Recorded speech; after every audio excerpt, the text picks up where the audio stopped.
I'm Brandi Kruse. Coming up today on Undivided, Governor Bob Ferguson's a coward. That's really all there is to it. And I'm happy to take your questions separately if that works for you. Plus, the University of Washington announces it has suspended students who were involved in Monday's takeover of a campus building. And another chapter in the saga of a small-town DEI debate, what city council members did when a Hispanic man needed more time to testify against DEI. That and much, much more coming up today on Undivided. Remember, you can support our show for just $5 a month by signing up at undividedpod.com.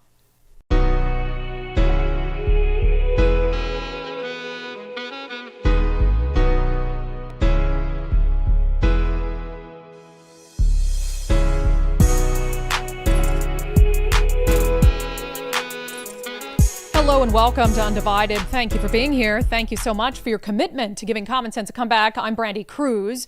The title of our show says it all. Bob Ferguson's an absolute coward. Took him 48 hours to say anything about left-wing extremism on the campus of his alma mater in the largest city of the state that he's supposed to be the leader of. And he only did it because he was confronted at a press conference by a reporter and at first tried to blow that reporter off. I mean, how hard can it be to condemn political extremism in any form or fashion?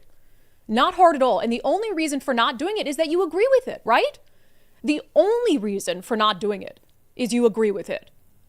There's no other excuse. So before we get to that clip, unreal. The University of Washington has suddenly found a backbone, and it's not because they have had a change of heart. Make no mistake. It's because the Trump administration has made an example out of some of these universities that allow rampant anti-Semitism. And it's because the University of Washington believes that the Trump administration actually means what it says, and they don't want to lose money. So all of a sudden they're taking left-wing extremism very seriously, when in the past they've given a complete pass to individuals who've engaged in this sort of behavior. So, of course, after the takeover of the engineering building on Monday, the University of Washington came out, condemned it, and they put out this statement saying the 21 students who were arrested have been suspended and banned from all UW campuses. Non-student participants will be banned from UW's Seattle campus. So that is the harshest penalty that we've seen them hand down, and the swiftest penalty that we've seen them hand down in the long history of the left-wing extremism that's happened on the campus of UW. And it's really the only thing that makes sense when you're talking about $1 million in damages. And by the way, and we showed these pictures on the show yesterday, that's just the beginning of it. They said they haven't even done a full accounting. That's the damage related to destruction of high dollar, brand new equipment in that brand new engineering building that just got new funds from taxpayers.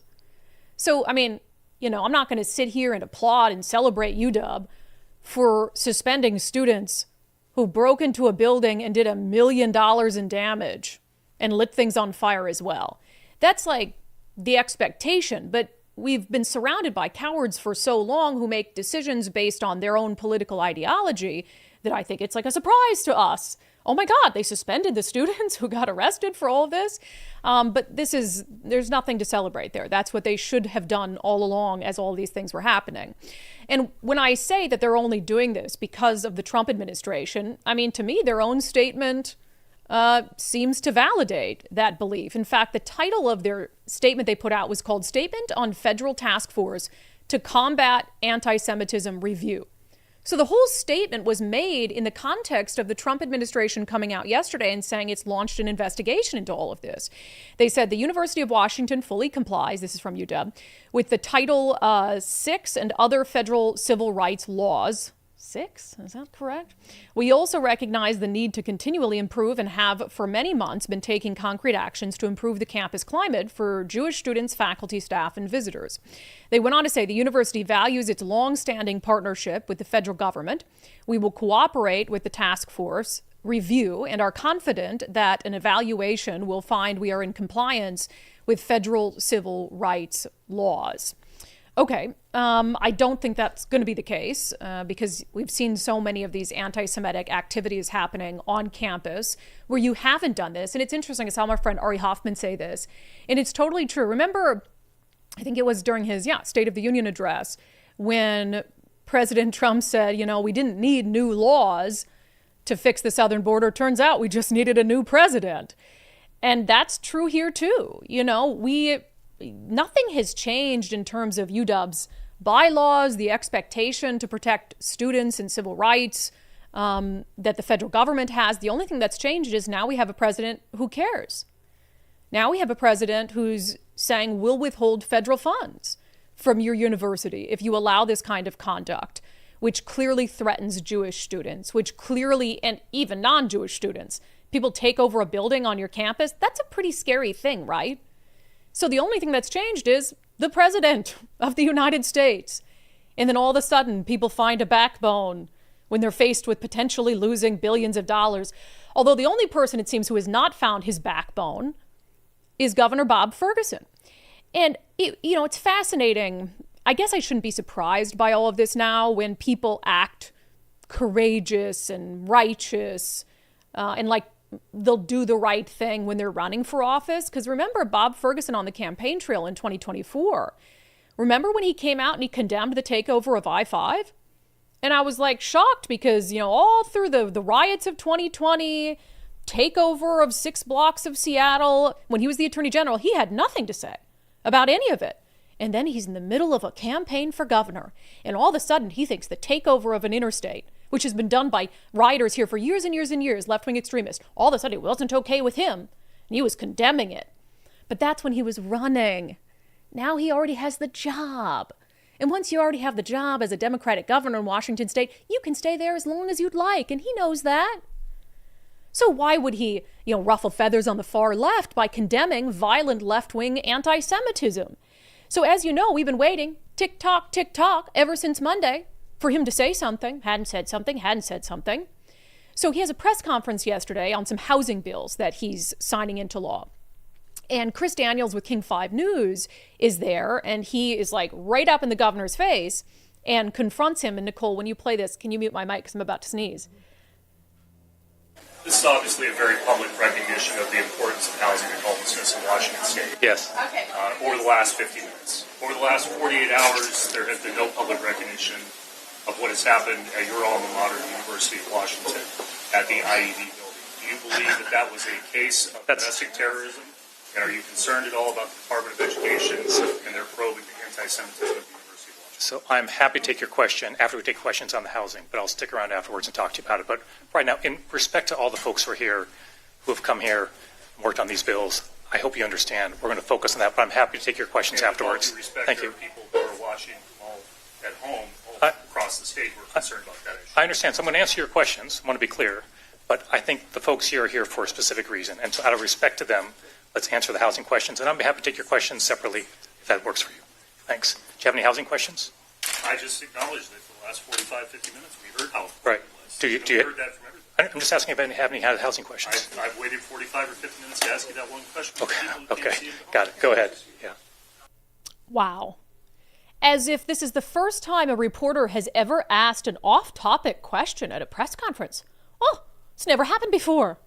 Didn't you know there's a little rule in the First Amendment that says if you're a member of the free press attending a press conference with the politician, your questions must be on the topic that the politician desires? I mean, Bob Ferguson you saw the look at his face, indignant that he would dare get a question during a live, this was happening live. And I understand, Chris Daniels was kind of up there and that was a little odd, but I think that he wanted to ask it while it was streaming live for people to see. But Bob Ferguson, how easy would it have been for him to just say, really, really awful what happened at the UW on Monday. We're paying close attention. We'll cooperate with the federal investigation. Glad to see the university has taken action. Next question. Is that so hard? You're the governor of the state. We're supposed to believe you're very intelligent. You're an attorney, so certainly you're not incapable of asking and answering difficult questions. So it's like, is that hard for you to field a question in the moment? That's off topic, God forbid. You really think that had somebody thrown him an off-topic question, yeah, the Trump administration did this today, can you react? That he would have said, oh, we'll answer that after. Absolute coward. Absolute coward. Handed to him on a silver platter to be able to condemn this. Should have been easy. Wouldn't do it. He did speak with Chris Daniels after the press conference because I think Chris put him on the spot. And now he promised publicly, well, y'all answer your question after. So he really had no choice but to do it. Here's that exchange. Whether something meets the definition of domestic terrorism, I don't know exactly what that definition is, but this is obviously a serious situation. As far as the probe from the Department of Education, The federal government is investigating just about everybody these days, okay? So it's not especially unusual, right? Yeah. So totally dismisses it. And dismisses the, well, I can't say if it's domestic terrorism. It's serious, though. Oh, the Trump administration's investigating. Well, they investigate everything. Is there a more unfit person? Is there a less fit person for the office of governor than Bob Ferguson? And wow, he showed that really quick, faster than even Jay Inslee did. Even, slow Jay was able to convince people he was competent for longer than Bob Ferguson has been. And it's worse because Bob Ferguson's actually quite intelligent. So the fact that he's doing this poorly this soon doesn't bode well for the state of Washington. Man, even if you don't mean it, even if you're quietly an anti-Semite yourself and you support everything they're doing, you just throw out horrible what happened. It's so easy to do.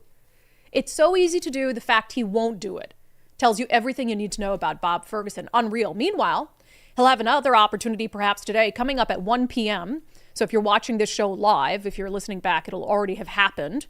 But there is been a call for a rally at the University of Washington today. My understanding, it's happening at 1 p.m. and it's supposed to coincide with a Board of Regents meeting. Call to rally, UW suspends students, hands off students, drop the charges, because they're probably like, whoa, we're not used to any consequences at all. So this is horrible. So I don't know what's going to happen at 1 p.m. I talked a little bit earlier to my friend Jonathan Cho because, of course, we're on the air. And I said, and I know he's going. So I said, keep us up to date if anything insane pops off there. But when you have a governor who won't even really properly condemn left-wing extremism, that is signing off on it as far as I'm concerned. So just insane stuff. Also want to update really quick on the state representative Shaun Scott situation. So this is the socialist that represents the core of Seattle in Olympia. And as you recall, and as we discussed on the show yesterday, he had sent out this tweet basically in support of the individuals who caused $1 million in property damage to a brand new building on Monday, saying he would help them basically in any way he could and amplify how you can help them too. So we and many others reached out to his office, obviously for comment, trying to grasp what he said and understand whether that means he condones all of the activities that they engaged in. And we got back a no comment. Great. Really bang up public servants in Washington state. Really A-plus public servants in Washington state. We should all be very, very proud. Insane. So speaking of Bob Ferguson and having no backbone, he has officially signed statewide rent control into law. That was the press conference that he was having when Chris Daniels at Como News tried to get him to answer a question about UW. So first of all, there's a lot to unpack about this. You know how I feel about the policy. It's going to decimate housing in Washington state. It was interesting, though, to watch him surrounded by the progressive Mean Girls Club. So I've been saying this. Sorry, I got hair in my face. Got to stop pruning. People are always like, Brandi, stop pruning on the show. My hair's tickling me, okay? And I'm trying to yell about Bob Ferguson.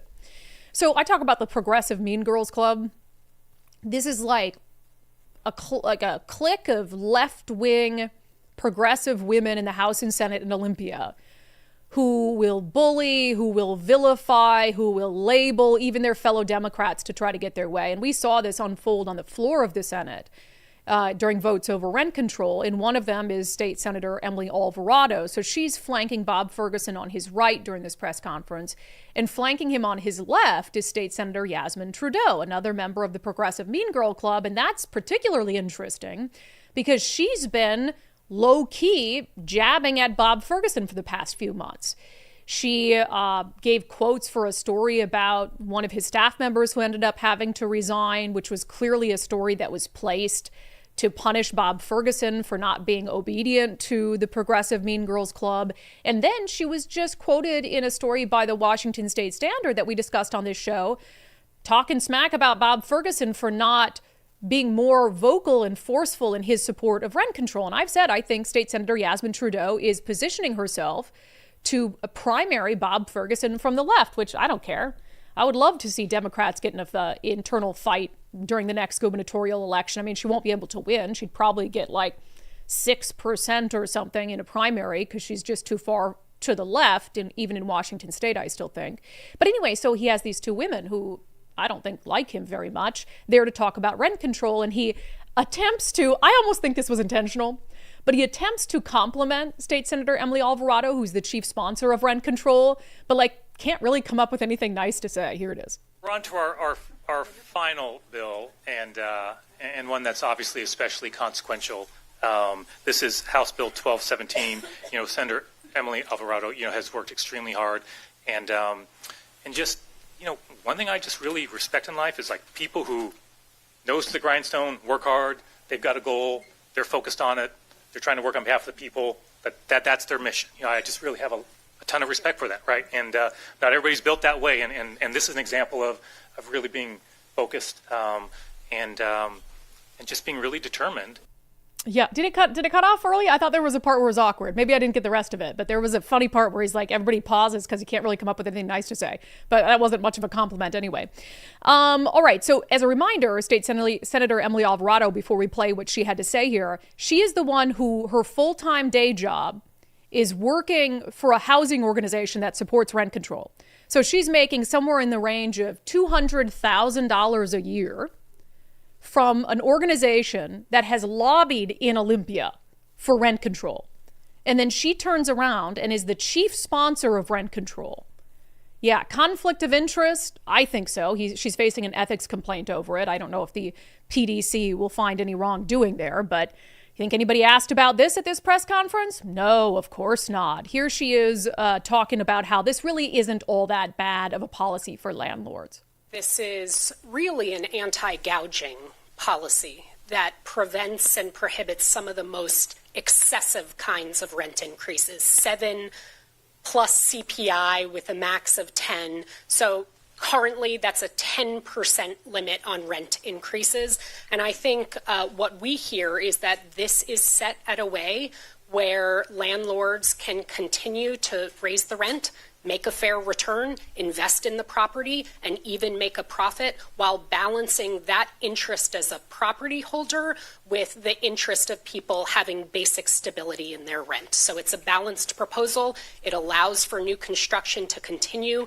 We welcome new construction in the state of Washington and have engaged in a lot of other policy making to help empower the building of more homes. But this is a balance that'll help protect tenants too. Yeah, very few people think this is balanced in any form or fashion. And they just kind of say, oh, we've heard from so many landlords and so many people who say that this is a great... There are maybe a handful of far left ideologically driven landlords who think this is a good policy, but that is the exception, not the rule. And the idea of this is an anti-gouging policy, so 7% plus inflation up to 10%. You guys just passed the ability of school districts to increase property taxes exponentially. You've just increased taxes overall by around $10 billion. Over the last 5 to 10 years, you've made it exponentially more difficult, time-consuming, and expensive to build homes, which is passed on to the people who buy them, obviously. So you are putting landlords and homeowners in a position where they'll actually lose money by renting out their homes or their units. So why would anyone do that? And it's just, again, they make this stuff up. Oh, we've heard from people that this is a balanced approach. No, you've heard maybe from the company that pays you $200,000 a year and gets taxpayer funds in the state of Washington to help with low-income housing because they're going to profit off of this. They're going to make money. Just insane stuff. Bob Ferguson was asked by one reporter in the room about what he would say to local leaders who are upset that this is a statewide policy and doesn't allow them to really do what works best for their communities. Local elected officials need to work in partnership with the state and vice versa. There are many conversations I can assure you, and others may want to speak to that. But that's part of our process. You know, if you have a crisis, you need to act like there's a crisis. And when it comes to affordable housing, we've got a crisis on our hands here in Washington State. We're not the only state grappling with this. I hear from other governors about this as well. But doing things business as usual is not going to work. Yeah, and this is not going to work. And how do we know that? Because it's never worked for anyone. So it's not going to work. So you want to say, let's not do things business as usual. Okay, so why don't we come up with a new strategy as opposed to using a failed strategy that's always proven to fail and that has never worked? These people aren't intelligent. It's really, really hard. It's really hard to see that these are the people who are in charge of our state. So speaking of State Senator Yasmin Trudeau, who again I think is gearing up to primary Bob Ferguson from the left, she again goes into these vague sort of like, oh, you know, a lot of people support this, and this is just good policy making. We had a lot of local elected officials that supported this legislation and actually came out and testified and talked about why a statewide solution was so significant. No, I can tell you, really. as representing the 27th, I also represent, the honor of representing Tacoma. Tacoma has done a lot of forward thinking on housing policy. We haven't always had the same reciprocation in other areas of Pierce County. And so where it is that, we end up having disproportionate effects in one city as a result of other cities, needing to address their own housing crisis, I think it's important that we address it statewide. And we heard from landlords and housing providers that uniformity of a statewide solution was actually something that they really appreciated and wanted. They don't. So there was appreciate predictability it. No matter where they build in the state of Washington. Like, we just out of her ass, pulling it totally out of nowhere. You get one person who says, oh, I support this. Oh, landlords love this. No, they don't. No, they don't. Just completely made up. Oh my God, I almost, as much as I despise Bob Ferguson, having her run a campaign for governor would be endlessly annoying. Endlessly annoying. I mean, I don't know. I just don't know where to go from here. And I've said, politicians are going to do what they're allowed to get away with. So Senator Emily Alvarado can make $200,000 a year from this housing organization that's going to get taxpayer funds as a result of all of this. And then, the voters are fine with it. And so they just keep putting her back in office because she can get away with that. And then Bob Ferguson is going to say while he's running that he wants to make sure that he fixes our housing crisis. And then he's going to sign off on a far left socialist policy that will make the housing crisis worse. And voters are just going to say, no big deal because orange man bad or whatever it is. And I say over and over, it all comes down to the media. It all comes down to the media and whether the media is willing to be honest about the failure of these policies historically, whether the media is willing to be critical and do stories on like Senator Emily Alvarado's conflict of interest. There were only a couple news organizations that picked that up. We were one of maybe 2 or 3. And if they don't, then how are voters supposed to know better? If the media at large isn't doing its job, how are voters supposed to know better? It's frustrating. And then you continue to see, so back in October when rent control we knew was coming up in the legislature, one of the things we pointed out is the media uses the captured language. The media uses the language Democrats want them to use, propaganda, in order to sell the public on these policies. So in this case, what did they call it? Rent stabilization. It's just going to stabilize it. Don't say rent control. Rent control is a bad word.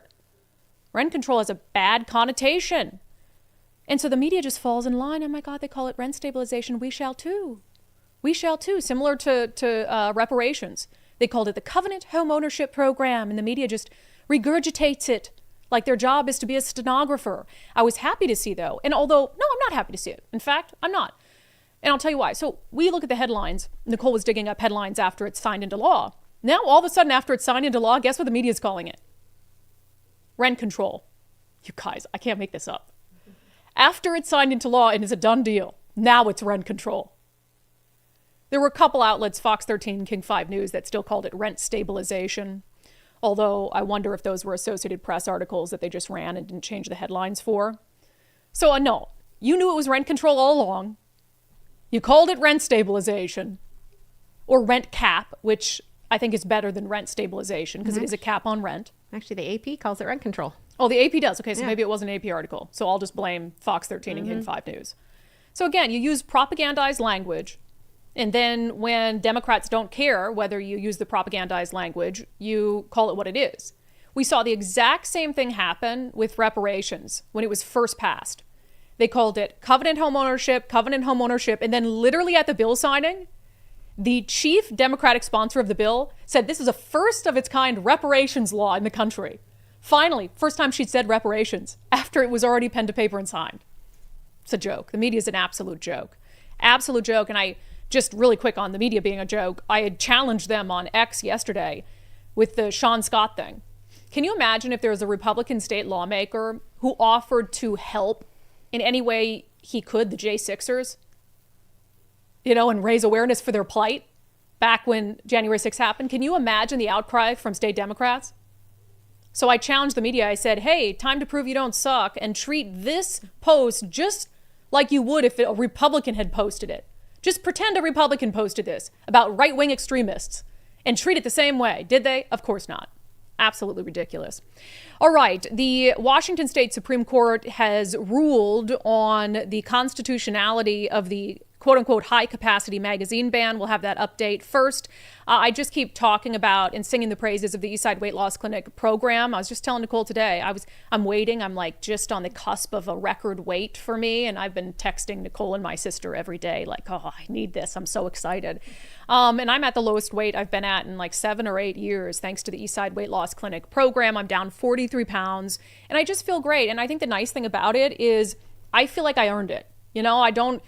There was no tips or no like tricks, the injections or drugs or anything like that. It was difficult. I mean, I put a lot of work in, and Eastside Weight Loss Clinic for the first 60 days in particular, man, you really have to commit to it. And I tell people, if you're not ready to commit to a program, this isn't the program for you. But if you do, you see results so quickly. I lost 30 pounds in the first 2 months. I've lost an additional 13 pounds in the 2 years since.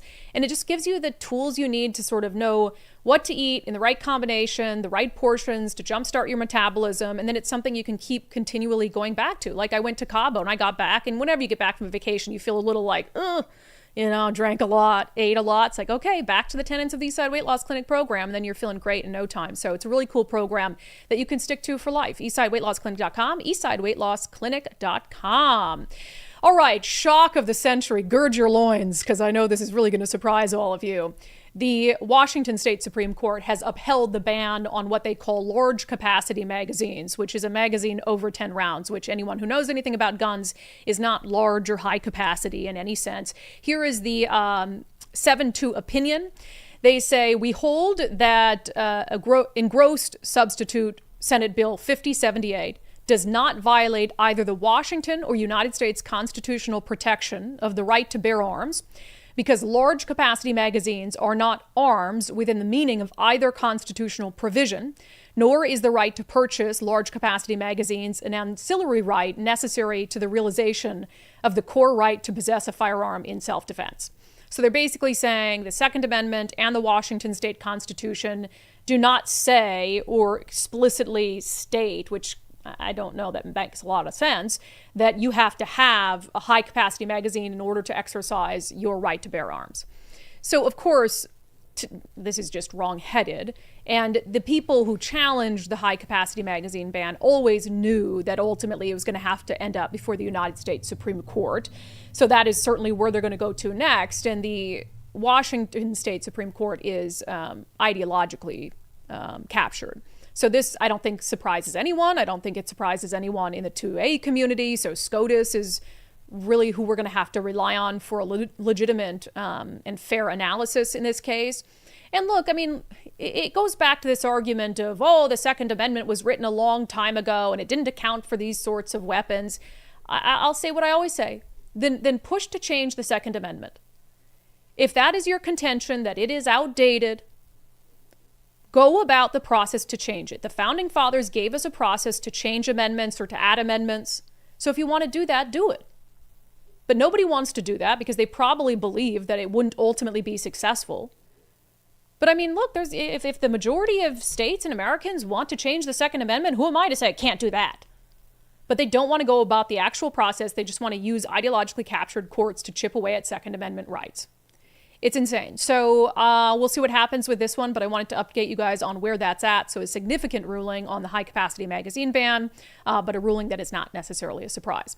All right, we have another chapter in the DEI debate that's happening in a very unassuming Washington town called Ellensburg in central Washington, just over the Cascades, if you're not familiar, about an hour and a half east of Seattle. So this is like rodeo town. We had an exclusive on the show where we talked about how the DEI debate was raging there. Today we have an update in our segment, Unbelievable.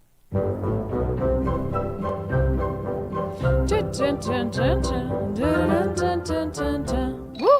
This one is wild. This one is wild. And now we've got the sane Ellensburg people feeding us updates on this, so I anticipate we'll have more stories. So just to reset this for all of you, a couple weeks ago on the show, we did a story about how the city of Ellensburg has this like 20-year plan, right?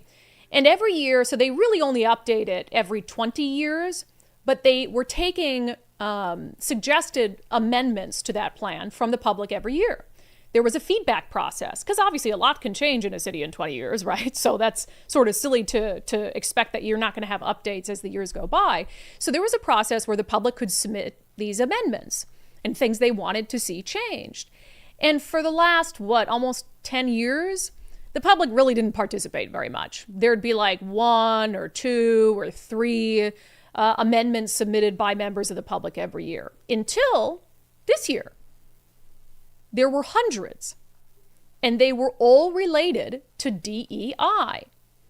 The state's plan has this chapter on DEI, or the city's plan has this chapter on DEI, and citizens want it gone. They think the DEI situation has gotten out of control. There were community members who showed up at the public meeting, and they talked about men being in the women's dressing room with girls at the local pool, and they want it gone. And so they submitted these amendments through the accepted process, hundreds of them, to get rid of it. So the city council's response in Ellensburg was to just pause the amendment process, to pause the public feedback.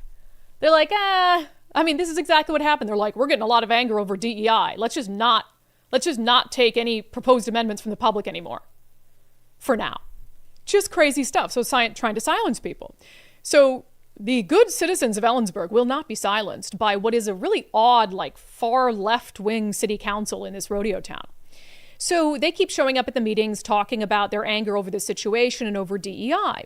So something really interesting happened that I think undercuts the whole DEI argument in the far left, because they care about people of color. They care about the LGBTQ plus community, unless those individuals don't agree with them politically.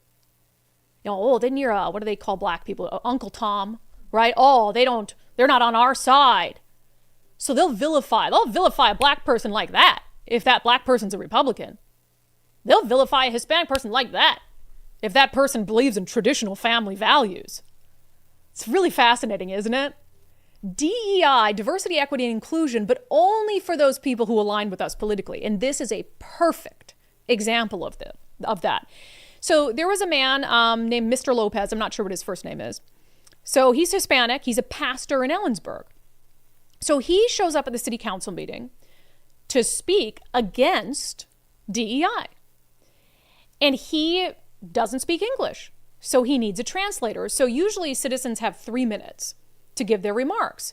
Well, in this case, he had to speak, he's reading in Spanish, and then a woman standing next to him would translate it for the city council in English. So obviously that's a longer process. So I want you to watch what happened to Mr. Lopez. So right now we're starting the clock, and it's Mr. Lopez with DEI.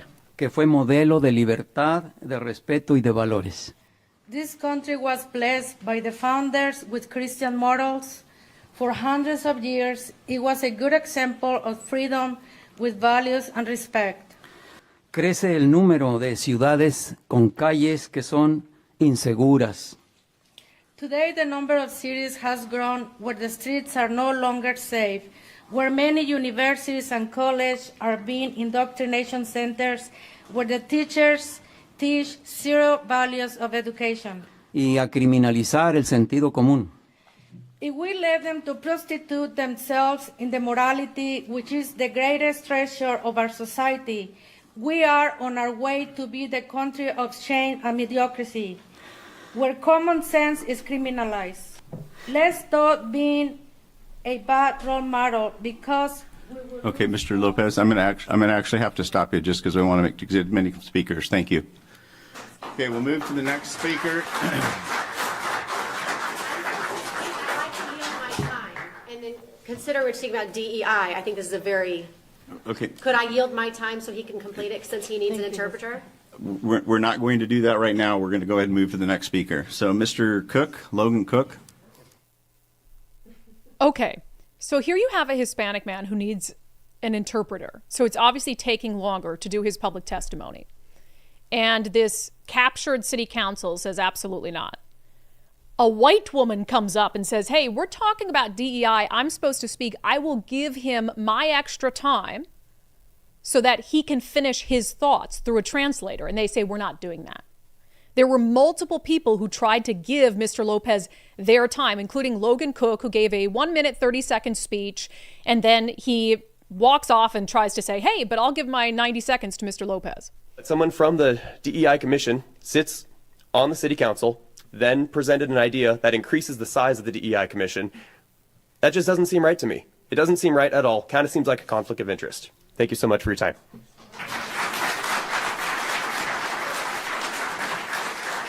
Also, I have a minute and a half. Did Daniel finish speaking? Because that'd be great. We're not going to be trading time. We're going to go, each speaker gets 3 minutes. As if it's some massive city council meeting where they don't have enough time for everyone. Though there's only a few people in the room. And also, you don't actually take additional time if everyone has 3 minutes and those people want to give their time to this man. It doesn't cost you any time at all. That person just gets to speak shorter. And Jessica Hanna is the woman who initially said, hey, I'm supposed to speak. I'll give him my time. And she stood up during her testimony and made an excellent point about the hypocrisy of all of it. I had something prepared to say, but I'm kind of, I am really taken back right now. You're here in hopes to further DEI, and we just had a gentleman here that needed some equity and did not get it, right? These are good situations where equity is at play. And so I'm just blown away. Cannot say it better myself. Think about that. The city council is obsessed with DEI, so much so that they have stopped a process that they've been doing for years because too many citizens spoke out about DEI. And now you have a situation where a resident who doesn't speak English wants to stand before you, public servants, and share his thoughts. But because he's against DEI, and make no mistake, that's why they won't let him be. You really think if he was a Hispanic person who was there talking about the virtues of DEI, that they wouldn't have let someone else offer their time up? Of course they would have. So you talk about caring about DEI. What's more equitable and inclusive than allowing for a little bit of a change in the rules for someone who needs a translator to be able to offer their testimony to you? And it shows they don't care about DEI. They care about their radical ideology and pushing it at any cost. And anyone who stands in the way of that must be silenced, even if that person is a minority. So the Ellensburg City Council should be ashamed of itself. Absolutely ideologically captured. And good on those upstanding citizens for pointing it out. Unfreaking believable. All right, we got some national news to get to. Speaking of unbelievable, should have made this a double dose today. First, I keep encouraging you guys to take the First Mark Challenge. We call these First Mark Challenge victories, and we get them all the time from our undivided viewers and listeners who finally listened, set aside some time to take the First Mark Challenge, and had fantastic results. And usually when we see people finally take the dive and do First Mark is when they have a renewal and they're shocked by it. And their insurance is going to go up 50% or 100% in cost. They're like, okay, now's a good time, makes sense, let's do the First Mark Challenge. And then they come back and they ended up saving thousands of dollars a year. We just got a really nice message from Daryl, a retired law enforcement officer. He's traveling the U.S. in his fifth wheel with his wife full time, but still own a house, his mom's house in Washington. And they said their insurance has been going up every single year. They called First Mark, heard back from Joe at First Mark, explained his options, found him a better and more tailored quote. In the end, they saved him $400 over their current insurance. And who couldn't use a few extra $100? And the nice thing is it's free. You don't pay to do the First Mark Challenge, and you don't pay First Mark Insurance at all for their services. So firstmarkinsurance.com, you could be our next First Mark Challenge victory. Firstmarkinsurance.com. Firstmarkinsurance.com. All right, one quick crazy national story before we get to Florida Report with my sister, and then Nicole and I's art challenge. Remember from the show yesterday? Oh, we did it. We want to see if in 5 minutes we could create a better piece of art than the $20,000 artwork commissioned by the state of Washington to be hung in a local elementary school. This will be fun. But first, in Canada, so there is a story about some missing kids, which is sad. This from CNN. Siblings Lily, 6 years old, and Jack, 4 years old, have been missing in rural Canada for 4 days. So apparently they were last seen Friday morning at their home about 70 miles from the city of Halifax. And they say that the kids seem to have wandered away from the home. So there's certainly some concerns out there about exposure to the elements and all of that. So they're out there looking. And this is obviously an emergency situation, right? This is like get as much information out to the public as possible so we can find these kids before they perish in the wilderness. Not more important, however, than making sure when you're giving a briefing to the public about 2 missing kids that you acknowledge the land that you're standing on to do it. Good afternoon. I am Corporal Carly McCann, Provincial Public Information Officer for the Nova Scotia RCMP. Thank you all for being here today. Bonjour, je suis la caporale Carly McCann, agent d'information publique pour la GRC en Nouvelle-Écosse. Merci de votre présence aujourd'hui. First, I acknowledge that we are in Mi'kmaq, the traditional and unceded ancestral territory of the Mi'kmaq people. I also recognize that African Nova Scotians are a distinct people whose histories, legacies, and contributions have enriched that part of Mi'kmaq known as Nova Scotia for over 400 years. I left that whole so you could see. She did not mention missing children until about 25-30 seconds in. Imagine thinking it's appropriate to do a land acknowledgement. Well, people are waiting for information on 2 missing, maybe dead children. That's certifiable. That's insane. If you don't agree with that, then this is the right show for you. All right. Every week on the show, we check in on what's happening in the Sunshine State with my sister Miranda. It is our segment, Florida Report. It's not even controversial anymore. People know in Florida their freedoms are going to be respected. Miranda, hello. Hello, hello. You look very pretty today. I was telling you that before we started. Thank you. I'm wearing a suit. Well, it's a short sleeve suit with shorts that match, so it's like a Florida suit. Gotcha. Okay. Okay. Very professional for Florida. Let's talk about college campuses because we're obviously dealing with a bunch of nonsense here. Florida does not deal with such nonsense. This is actually from a couple weeks ago, but I felt like it was relevant for us to have on the show today. So not only do they not tolerate the whole anti-Semitic left-wing garbage rioters that we tolerate to a certain extent, but they're also trying to deputize, my understanding, campus police departments to carry out immigration efforts? Yeah, they're trying to expand the immigration efforts from the streets and the cities into college, universities, and campuses. 3 major universities in Florida have already started this process with their on-site police departments, getting them deputized and trained into helping immigration efforts here in Florida. Yeah, it's interesting. So schools have always been considered, really, in most places in the country, these sensitive environments where, you're not going to let or send immigration enforcement into a school or whatever. I guess I wonder how much this would even be necessary, because if you're a student, then you're probably not going to be here illegally. You're on some sort of visa, most likely, I would assume. I could be wrong on that. I don't know if there's I'm sure in Washington State, because in Washington State, if you're here illegally, they treat you just like a citizen. I mean, the state doesn't even really necessarily know. But in Florida, I can't imagine that's the case. But then, of course, they've been revoking the visas of some of these students who engage in, pro-Hamas activity, for instance. So would campus police, is it to help them do that and like confront students who are on visas, or? I think it's more of a frontline effort to thwart these kids from being as vocal and active as they are in some other states, I think. Like a deterrent more than anything. I mean, there was, in national news this past month, there was one student out of the University of Florida that was deported, but he was deported after a traffic stop. He wasn't picked up on campus. So some some articles I read try to combine these two efforts and say that like, oh, this kid was just going to college and he got deported, but he was picked up on a traffic stop. His paperwork was not in order, and so he was sent to Colombia. I do think a lot of this is preventative, which I'm okay with to a certain extent. I don't think they're going to be running through anybody's dorms, looking through paperwork and stuff like that. But I do think this is just an effort to keep those protests that you see happening in your state and other states at bay.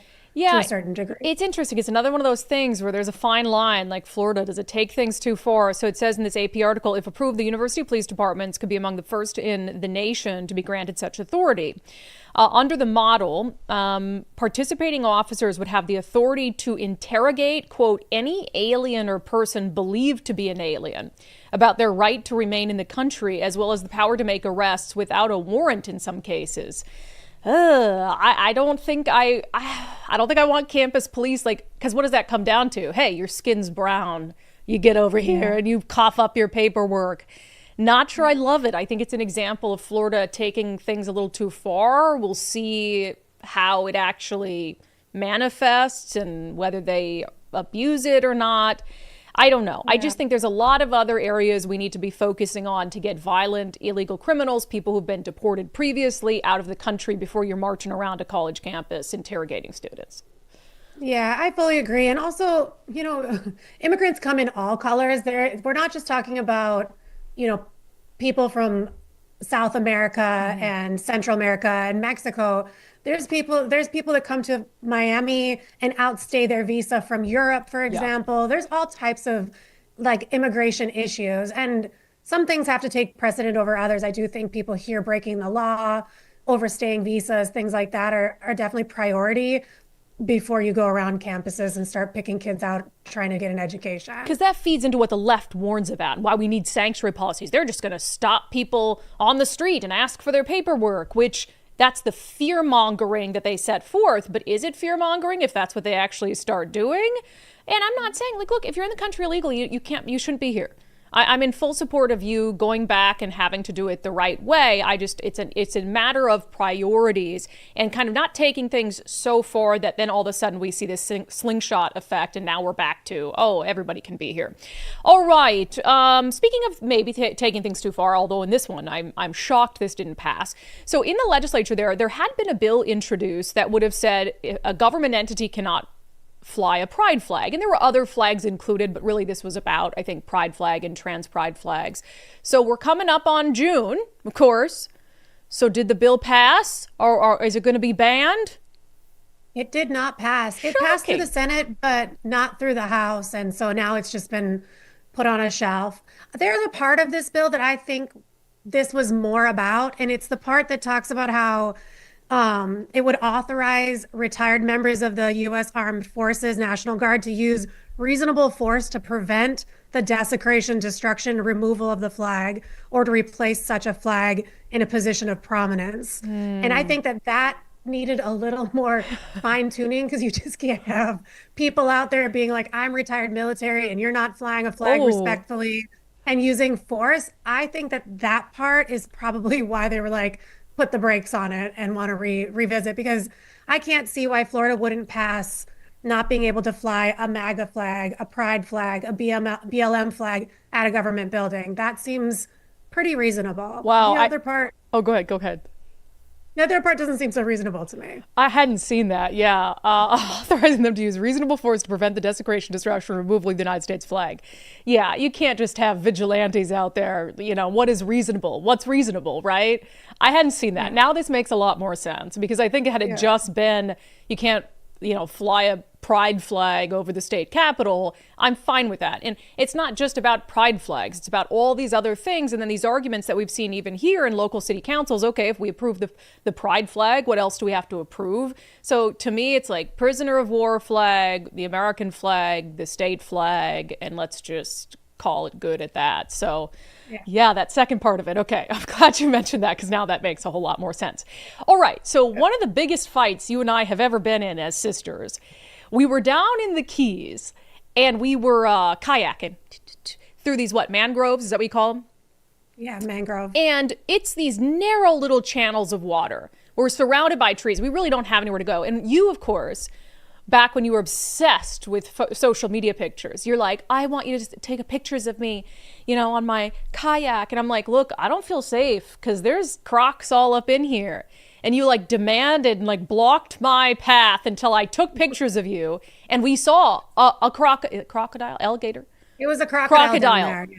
And I'm like, I have to get out of here. I'm terrified. I'm 6 inches from the top of the water. So now this story has justified my terror. And now you understand that I was correct. Go ahead. Yes, I now understand that you were valid in your fear. Unfortunately, this instance was a similar one where it's just a couple in a kayak in very shallow water, 2.5 feet of water just south of Orlando. And their kayak skidded over the top of a fairly large alligator, and the alligator thrashed, flipped the kayak over, and unfortunately attacked the woman, who lost her life while her husband tried to fight the alligator away. Super sad, but it's it is a very real thing that does happen. And people down here always say oh, you know how to tell if there's an alligator or a crocodile in the water? Touch the water. If it's wet, there's one in there. Yeah. So it's kind of a sad red flag of caution to people coming down just to have fun and go kayaking and do water sports. It very much happens. People get attacked and sometimes lose their lives. That's really sad. I mean, what a harrowing ordeal for that guy who now has to live with that. I'm sure that was awful. So not to make light of it. I mean, it's very horrible. Thus why I wanted to get the hell out of the mangroves. All right. I'm glad we could settle that 5-year-old dispute today on Florida Report. Miranda, thank you. You're welcome. Have a good weekend. It's not even controversial anymore. People know in Florida their freedoms are going to be respected. Maybe. Yeah, interesting about that. I didn't know that wrinkle on the effort to keep, city halls and stuff from raising pride flags. It also had that thing about, you can use reasonable force to save an American flag from desecration. I don't know. I feel like that might get out of hand pretty quickly. So I always love hearing about what's happening in Florida. All right, coming up next, Nicole and I, is our 5-minute artwork better than the piece of art our state taxpayer money spent $20,000 on to hang at a local elementary school? We'll show you and let you be the judge. First, our friend Wes Jones with sellwithwes.com has been doing real estate in our area for a really long time, and he knows the market like the back of his hand, and he also knows what it takes right now to sell a home for top dollar. So he is the guy. I mean, reach out to a few real estate agents, see what they have to offer, but I think you'll be happy with Wes Jones and his team, starting with a free market analysis where they can tell you how your home is positioned on the market, how the market is doing in your area, and then they're going to come in and take a look at your home, fine-tooth comb, see if there need to be any cosmetic upgrades done. And if there are, he can handle it. He can bring in the contractors, handle all of that, and you don't even have to pay for it if needed until close, which takes a lot of financial stress off of you during the home selling process. So reach out to our friend Wes Jones of sellwithwes.com, sellwithwes.com. While you're there, take a look at some of their current listings and the marketing material. I mean, it's just fantastic. The video and the audio, or the video and the photos and everything they produce to make your home stand out on the market. So sellwithwes.com, a better way to sell your home. All right, let's start with our daily subscriber show poll before we get to this. I think this is going to be quite fun. So you guys know that a portion of our general fund dollars have to go to pay for public art. So, you could go to a city hall, or even, as we've learned, a dump, like a transfer station, and there's going to be art paid for with taxpayer funds, which if I were governor, we would just eliminate that program. But I'll let you guys be the say, because I asked you guys, do you believe public art displays are an overall societal good worthy of taxpayer funds? Yes or no? Nicole, is it an overall societal good worthy of taxpayer funds? I mean, millions of dollars in taxpayer funds is spent every year on this. I think there are some cases where it's nice to make our stuff look pretty, but I don't think there should be, this quota. You have to spend this much on it. That's how I feel too. Because for instance, the new Seattle waterfront, right? Some things so it doesn't just look like this. Like all the FBI buildings are very boxy concrete, and they look like hell. Right. So I don't mind a little bit of. There's some water tank things that people paint trees on to make it blend into the neighborhood, and I'm cool with that. Make it blend in. A couple things like down in Tacoma by the art or the glass museum thing. There's some a pretty bridge, and it's nice, and it doesn't just look like crap. So some of it, but not a quota. Most of you saying, no, it's not worthy of taxpayer funds. Chris, hell no. This is just another pro-crime Democrats buy votes. Another way that pro-crime Democrats buy votes. Do people vote for Democrats based on public art? I don't know. I have to imagine that number is pretty low. Han says, when you're claiming deficits and we need more money to not have to cut police and other important things, why are we spending money on things like this? I want a tax refund as our state and local spending on dumb things. And yeah, couldn't you just suspend it and say, hey, we're in a deficit right now, so that we're suspending this public art program until further notice? Big Swan, let the artists donate it if they think it's so dang good. They have to be paid for their craft, though. Richard, no. Why? If the state is going to shut down art and music programs from school because of budget shortages, put this fund to those. That's a really good point. If you have a budget shortage and schools are cutting arts and music, don't you think it's better to spend that money on that than paying an artist from Portland to draw some crappy painting that you're going to hang in an elementary school? Put a hold on that. We'll talk more about that. Michelle, hell no, not with taxpayer money. I'm trying to find a good comment from someone. Oh, here. E says, I do believe public art displays are an overall societal good, just paid for privately and or donated, not with taxpayer money. Yeah. The idea, again, it's this like wants versus needs. The idea that we wouldn't be able to have any public art displays if the taxpayers aren't footing the bill for it is ridiculous. Of course you would. People donate art all the time, or have, a display up like at my salon. They have a rotating feature of local artists that can hang their art up, and it has a little plaque that says who created it and how you can buy it. So we could even do that, where you have an art display that's temporary in a window or a park or somewhere, and there's information about the artist and how you can buy their art if you like it. So that's almost like free marketing for that artist. There's a million ways to do this, besides have this quota where a certain percentage of our money has to go to art, and then you end up with them spending ungodly amounts of money on art that's simply not very good. All right, are we ready? So a reminder, this all came up because $20,000 went to pay this Sarah Seastream, who's a Portland-based artist, for these two pieces of art. One is titled Loving You from a Safe Social Distance. Wait, I thought we weren't going to show the third because they get to pick. Yeah, but they already know because we did it on the show yesterday. So just show these two. You got them? Yep. There you go. Loving You from a Safe Social Distance. And the other one is called Fish Dreams 2012. And I said it just seems violent, and I don't see much in there that speaks to a fish's dreams or what a fishy might dream about. And so I got to say, Nicole and I both said, I think we could create something that's as good or better than that in 5 minutes without selling it for $20,000. So you already know which one is Sarah Seastream's, right?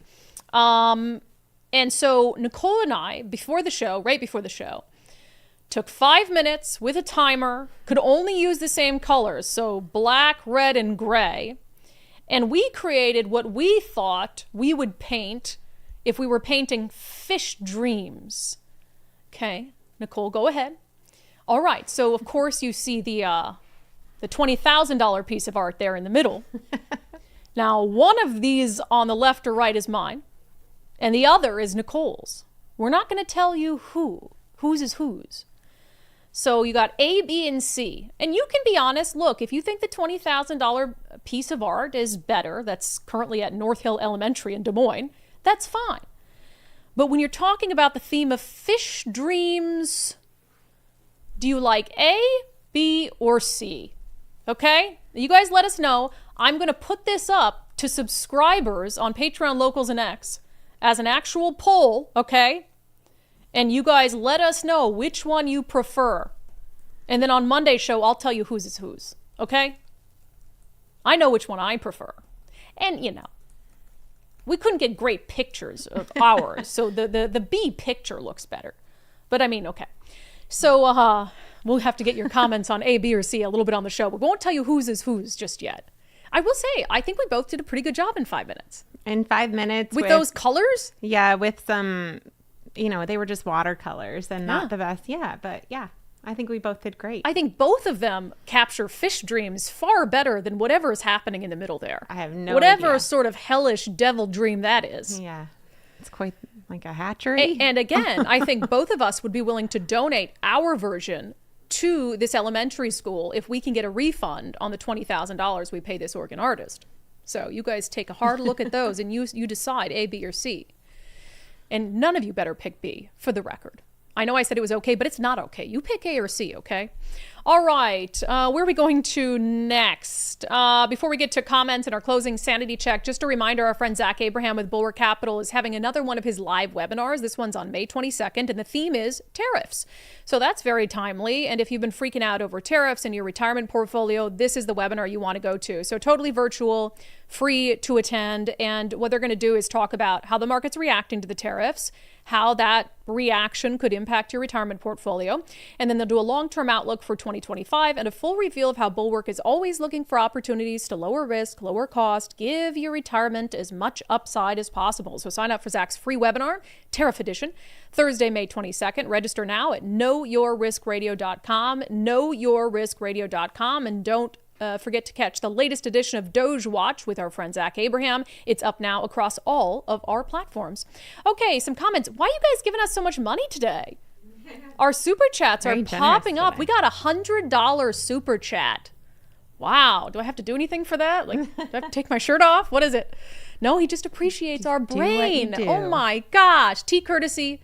Very much appreciate your work and videos. Great content always. Thank you. Isn't it nice to be appreciated for our brain? So love it. So nice. Old Sub Sailor, $20 super chat. Ferguson just lies about everything. He'd rather lie than own any issue. He's just a jellyfish, a little man with a Napoleon complex. Jellyfish is good because, they just no backbone. Matthew, Brandi, I must correct you again. Shaun Scott is a Marxist, not a socialist. Have a great weekend. Well, he actually calls himself a socialist, so that's kind of why I say that. Stephen Ford, ladies, you are the bomb. Thank you. Thank you for these compliments, sending us into the weekend on a positive note. I love that so much. Nicole's cat says, well, undivided, today I have officially become a Florida resident, hanging out with Miranda and my meowing gator cousin. I'll be listening. Oh, that's awesome. Congratulations. Very exciting. Congratulations on the move. We'll miss you here, but please continue to watch the show. Sergeant Pickles, if the Second Amendment doesn't apply to modern times, then digital media isn't protected by the First Amendment. Absolute garbage. And that's the argument, right? If you're going to say that, these were meant for, what do you call the guns where you just shove it down in the hole and then you, come on, what is it called? What is it called? The old timey guns. Somebody's going to tell me in the chat. Muskets. Sorry. Yeah. Wow. We're really informed on this show. Then you'd also have to say that for the First Amendment. You don't have free speech on online platforms or whatever it is. So it just doesn't hold any water. Doesn't make any sense. Okay, let's see here. Rick, a new apartment here was just posted for $7,450 a month. Only possible reason to start that high was to base new rent control increases off that rate. Wow, I want to see how nice that apartment is because that's more expensive than Seattle apartments for sure. That's wild. Adorable Deplorable just logged on and found the best title of a show I've ever seen. Yeah, I was pretty proud of today's title. Sometimes I try to be, a little more creative, but this one was just obvious. Amy, Bob's smile when confronted was so damn cringeworthy. And then his minions all nodding their heads. Oh my God, yeah, it was super cringeworthy. Greg, incompetence at its finest, same as the last governor. Yeah, I have to agree. Let's see here. I think that's good. I just want to note we got 2 super chats that I didn't read on the show yesterday. Bill Biz, $20 super chat. Strong law enforcement is a foreign concept in Seattle. And Papa Woody, telekinetic boop inserted here. You guys get really mad when I forget the boop on Unbelievable. And I do apologize for that. Well, I think they're just doing it for you. Thank you. Forget. Boop. Only because some Unbelievables are like serious. So then I feel like maybe I shouldn't boop, Yeah. It's kind of case by case basis. All right. With that, Nicole, thank you. Wow. You should see all the reactions. I don't know. It's pretty split. Are we talking about our art? Yeah. Oh, I'm sorry. Yes, I do want some of that. Hold on. It's pretty split. Maybe some more C's. A, C. Yeah, it is pretty. Let's, Scenaria says C, although it evokes breast cancer ribbon vibes. And Jason said C looks closer to semen. Yeah, I guess. Can you put that back up? I'll read some of these just because now you guys are cracking me up. Captain Cranky Pants, A looks like birds. Okay. Yeah, I can see that. a little bit. Norman C for fish dreams. Otis, B looks like power tools, so that's my pick. Okay. That has Anna. C is cool. I bet that's Nicole's. All right. So you think? I'm not telling you yet. T says, "Oh my God, my eyes. Are you saying that our artwork isn't good? We did that in 5 minutes."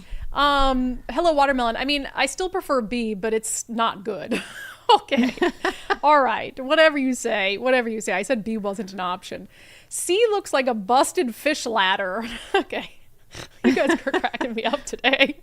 Oh, I'm going to put this as a poll so you guys can really say whose you prefer. Too funny. You guys are cracking me up today. I kind of wish we had a Friday show because I'm just having a lot of fun this week. All right.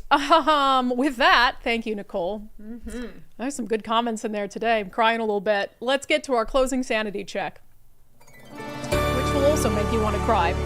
So, of course, Bernie Sanders and AOC have been jet-setting, quite literally, around the nation. I don't know, gearing up for a 2028 presidential ticket. I don't know. But, of course, they've come under criticism for, rules for thee, but not for me. Jet-setting in private jets and releasing all their carbon emissions out into the environment. So that's already annoying enough. But the answer Bernie Sanders gave when confronted about this on Fox News is absolutely infuriating. Free Beacon says Bernie Sanders spent $221,000 on private jets fighting the oligarchy tour paid for by friends of Bernie Sanders. That you've spent millions of dollars in campaign funds on private jet travel over the years. How do you push back on both of those things? When's the last time you saw Donald Trump during a campaign mode at National Airport? No, it doesn't. But he's also not fighting the oligarchy. No. You run a campaign and you do 3 or 4 or 5 rallies in a week. The only way you can get around to talk to 30,000 people. Think I'm going to be sitting on a waiting line at United, waiting, 30,000 people are waiting? That's the only way you can get around. No apologies for that. That's what campaign travel is about. We've done it in the past. We're going to do it in the future. Yeah, I'm not going to sitting in a waiting line at United is okay for you, not okay for Bernie Sanders. And not just the angle on fighting the oligarchy. Tries to blame it on Trump. When have you ever seen Trump do that? Yeah, Trump's not, again, fighting the oligarchy, and he's not pushing to, not allow people to use gas-powered cars and totally upend their life over the climate. Absolutely ridiculous. That's what even Bernie Sanders, who says he's a man of the people, he's not a man of the people. He thinks he's better than every single one of you. That has been our closing sanity check for today. That has been today's episode of Undivided. We have a new episode of Sundays with Subscribers coming up this week. We're going to be talking to some individuals who have some strong opinions about what happened at the University of Washington this week, so gear up for that. Also, I think some of you will be happy to hear this. We're going to have a return of the weekly subscriber rundown on the weekends. So if you're a subscriber, you can catch all the shows. I will have a written rundown of the week's news for you in your inbox every weekend. That used to be a popular feature. We got a little too busy to do it. We're going to pick it back up. So become a subscriber now. It's a good time to do it. undividedpod.com, undividedpod.com. And it helps us continue to do this show full time. $5 a month. Anything else, Nicole? You want to paint some more paintings? Nope. You don't? I do. I actually found it very cathartic. Oh, I actually do love painting. Yeah. Yeah. I do have to say, though, you're blood and I don't know what that was. It's weird. If somebody wants to give me $20,000 for that, I'll take it. See you guys Monday.